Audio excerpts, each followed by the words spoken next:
सब कुछ अल्लाह ने जो निजाम बनाया है आजमाइश के लिए। आज लोग तकब्बुर कर रहे हैं, फख्र कर रहे हैं, अल्लाह के हकाम की धज्जियां उड़ाई जा रही हैं, लेकिन अल्लाह ने फरमाया तमत्ताऊ, मजे उड़ा लो।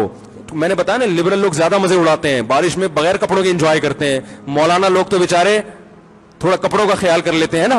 तो अल्लाह फरमाते हैं तमत्ताऊ, बहुत मजे उड़ाओ, शराबें भी पियो, जिना भी करो, हराम दोस्ती। जो शादी की बात करे उस पर तो बोलो, हर वक्त शादी शादी करता रहता है मिंबर पे बैठ के, लेकिन जिना करते रहो बैठ के, लड़कियों से हराम दोस्तियां लगाते रहो, यतीमों का माल खाते रहो, बड़ा भाई छोटे भाई को विरासत ना दे, इंटरनेट पर पूरी पूरी रात नंगी फिल्में देखते रहो बैठ के, लड़कियों से स्काइप पे वीडियो चैटिंग करते रहो। अल्लाह फरमाते हैं तमत्ताऊ, मजे उड़ाओ, उड़ाओ जितने उड़ा सकते हो। इन्ना मसीरकुम इलन नार, आना आग की तरफ है, क्योंकि मैं रब हूं, मेरी सजा फिर मेरे हिसाब से होगी, तुम्हारे हिसाब से नहीं होगी। वो सजा मुअख्खर इसलिए की है कि बहुत बड़ी है, छोटी मोटी होती तो उसी वक्त 2 थप्पड़ लगा के छोड़ देता। ये ताखीर इसलिए की है कि मोहलत दे रहा है, मोहलत, अब तौबा कर लो, अब तौबा कर लो, अब तौबा कर लो। नहीं की तो अल्लाह फरमाते मौत का जब वक्त आएगा, पूरी दुनिया की दौलत भी अगर देगा तो मैं तेरी जान नहीं छोड़ूंगा। कल्ला इन्नहा कलिमतुन हुवा काइलुहा, फरमाया इससे पहले तौबा के 2 आंसू बहाता। जमीन और आसमान ने अगर गुनाहों से जमीन और आसमान के खला को भर दिया है ना, वो 2 आंसू आग ठंडा करने के लिए काफी थे। लेकिन जब तू मौत अपनी आंखों से देखेगा, सारी दुनिया की दौलत भी खर्च कर देगा, तो अल्लाह फरमाते हैं तौबा का कलिमा ऐसा होगा, इन्नहा कलिमतुन हुवा काइलुहा, एक जबान से निकला हुआ कलिमा जो हवा में तहलील हो गया। अल्लाह अपने कानून में बहुत सख्त है मेरे भाई। फिरौन सारी जिंदगी नाफरमानी करता रहा, जब पहला गोता खाया है तौबा की ना उसने, और कैसी परफेक्ट तौबा की। कहने लगा आमनतु अन्नहु ला इलाहा इल्लल्लज़ी आमनत बिही बनु इसराइल, ये नहीं कहा मैं अल्लाह पर ईमान लाया, क्योंकि अल्लाह के मफहूम में फर्क हो सकता था, हो सकता है अपने आप को अल्लाह कह रहा हो। पूरी तशरीह शरह के साथ, हाशिये के साथ कह रहा है कि मैं उस रब पे ईमान लाया जो एक गुलाम कौम का रब है। सही है ना, मेरी जो बनी इसराइल जो मेरे गुलाम थे ना, वो जिसको रब मानते हैं मैं उस पर को रब माना मैंने। अल्लाह फरमाते आल आना, अब ईमान ला रहा है, वक़द असैत क़ब्लु, इससे पहले तूने नाफरमानी की है, ऐसा इबरत का निशान बनाऊंगा। फलयौम नुनज्जीका बिबदनिका लितकूना लिमन खल्फका आया, तू मर जाएगा तेरी बॉडी सलामत रहेगी, आने वाले लोग क़यामत तक तेरी बॉडी को देखकर इबरत हासिल करते रहेंगे कि ये है जिसने जमीन पर ऐसी हुकूमत की कि इसकी हुकूमत के खूंटे जमीन पे गड़ गए। आज कैसा इबरत का निशान बना हुआ है, कैसा पड़ा हुआ है, मसाले लगा लगा के तो उसको महफूज रखा जा रहा है। और अल्लाह फरमाते हैं ये तो उसकी बॉडी है जो तुम्हें नजर आ रही है, उस पर गुजर क्या रही है हम तुम्हें बताते हैं। अन्नार, आग है, युरज़ूना अलैहा गुदुव्वन व अशिय्या, जिस आग पर सुबह और शाम उसको जलाया जाता है। वयौम तक़ूमुस्साआ, और जब क़यामत कायम होगी, अदखिलू आल फ़िरऔन अशद्दल अज़ाब, अल्लाह फरमाएंगे कि हम हुक्म देंगे फरिश्तों को कि फ़िरौन को इससे सख्त अजाब में डाल दो। आपको फ़िरौन लेटा हुआ नजर आ रहा है, कुरान कह रहा है लेटा हुआ नहीं है, वो सुबह और शाम आग में जलाया जा रहा है। इसको हजारों साल गुजर गए, सुबह भी आग में जलता है, शाम को भी आग में जलता है। और फरमाया अभी क़यामत आने दो, जहन्नम में हमेशा के लिए दाखिल करूंगा जो इससे भी ज्यादा सख्त है। वही यतहाज्जून फिन्नार, और फरमाया जहन्नम में जाने के बाद क्या होगा।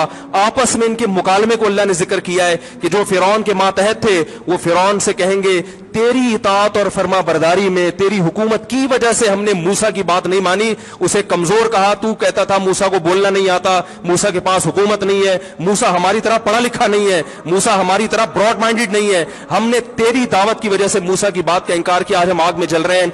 फहल अंतुम मुगनून अन्ना नसीबम मिनन नार, क्या एक दिन के लिए तो हमसे आग को दूर कर सकते हो।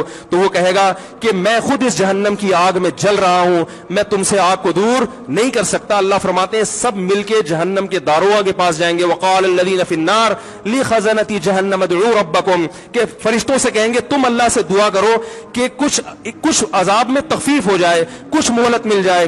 तो फरिश्ते जवाब में कहेंगे कि क्या तुम्हारे पास डराने वाला नहीं आया था, मूसा कलीमुल्लाह जिससे अल्लाह कोहे तूर पे हम कलाम हुआ करता था, उसने तुम्हें डराया नहीं था कि तुम अल्लाह की नाफरमानी छोड़ दो। कहेंगे कालू बला, वो कहेंगे जरूर। अल्लाह फरमाएंगे फिर ऐलान होगा फदउ वमा दुआउल काफिरीन इल्ला फी ज़लाल, फरिश्ते कहेंगे अल्लाह ने हम पर पाबंदी लगाई है, तुम्हारी सिफारिश करने पर तुम खुद अल्लाह को पुकारो। अल्लाह फरमाते आज उनकी पुकार बेकार जाएगी, कोई उसे सुनने वाला नहीं होगा। देखो जब तक जिस्म में रूह है, एक दफा इंसान तौबा के आंसू बहा दे, एक दफा अल्लाह से कह दे कि ए अल्लाह مجھ سے جو جرم ہوا, اگر کسی نے زنا کیا ہے ایک دفعہ کہہ دے اے اللہ آئندہ نہیں کروں گا. اگر کسی نے شراب پی ہے ایک دفعہ کہہ دے کہ اے اللہ آئندہ نہیں پیوں گا. اگر کسی نے اپنے والدین کو ستایا ہے ایک دفعہ کہہ دے اے اللہ آئندہ نہیں ستاؤں گا. اگر کسی نے وراثت کھائی ہے ایک دفعہ کہہ دے اللہ حق واپس کروں گا, آئندہ کسی کا حق نہیں دباؤں گا. اگر کسی نے انٹرنیٹ پر بےہودہ فحش فلمیں دیکھی ہیں ایک دفعہ کہہ دے اللہ دیکھ چکا آئندہ بولو بھائی نہیں دیکھوں گا. اللہ فرماتے ہیں اس کے کہنے میں تاخیر ہو سکتی ہے. وَمَن يَعْمَلْ سُوءًا أَوْ يَظْلِمْ نَفْسَهُ ثُمَّ يَسْتَغْفِرِ اللَّهَ یجد اللہ غفور الرحیم, کہ ایسا ہی بڑا سے بڑا جرم کر لے اس کے بعد جب اللہ سے توبہ کرے گا بشرطے کہ روح جسم کے اندر موجود ہو, اللہ فرماتے ہیں یجد اللہ غفور الرحیم, اللہ صرف گناہ کو معاف نہیں کرے گا بلکہ یہ اللہ کو غفور اور رحیم پائے گا. غفور بھی پائے گا, پانے کا مطلب ہے محسوس کرے گا کہ اللہ نے اس کے جرم کو معاف کر دیا ہے, اور رحیم بھی پائے گا کہ مزید رحمتیں بھی کر رہا ہے. یہ اس وقت تک اللہ کی طرف سے بھائی پیکیج ہے جب تک روح جسم کے اندر موجود ہے, کیونکہ غیب کا معاملہ ہے. جب اس روح اور جسم کا رشتہ کمزور ہو گیا ایڑیاں رگڑتے رہو گے لیکن اللہ توبہ قبول کرنے کے لیے تیار نہیں ہوگا. اللہ سے دعا ہے کہ اللہ ہمیں اس وقت کے آنے سے پہلے سدھرنے کی توفیق عطا فرمائے, اور اس بے حیائی کا جو طوفان ہمارے معاشرے میں پھیلا ہوا ہے اللہ اس بے حیائی کے طوفان سے ہمیں بھی اور اپنے اہل و عیال اور اپنی اولادوں کو بھی بچنے کی توفیق عطا فرمائے.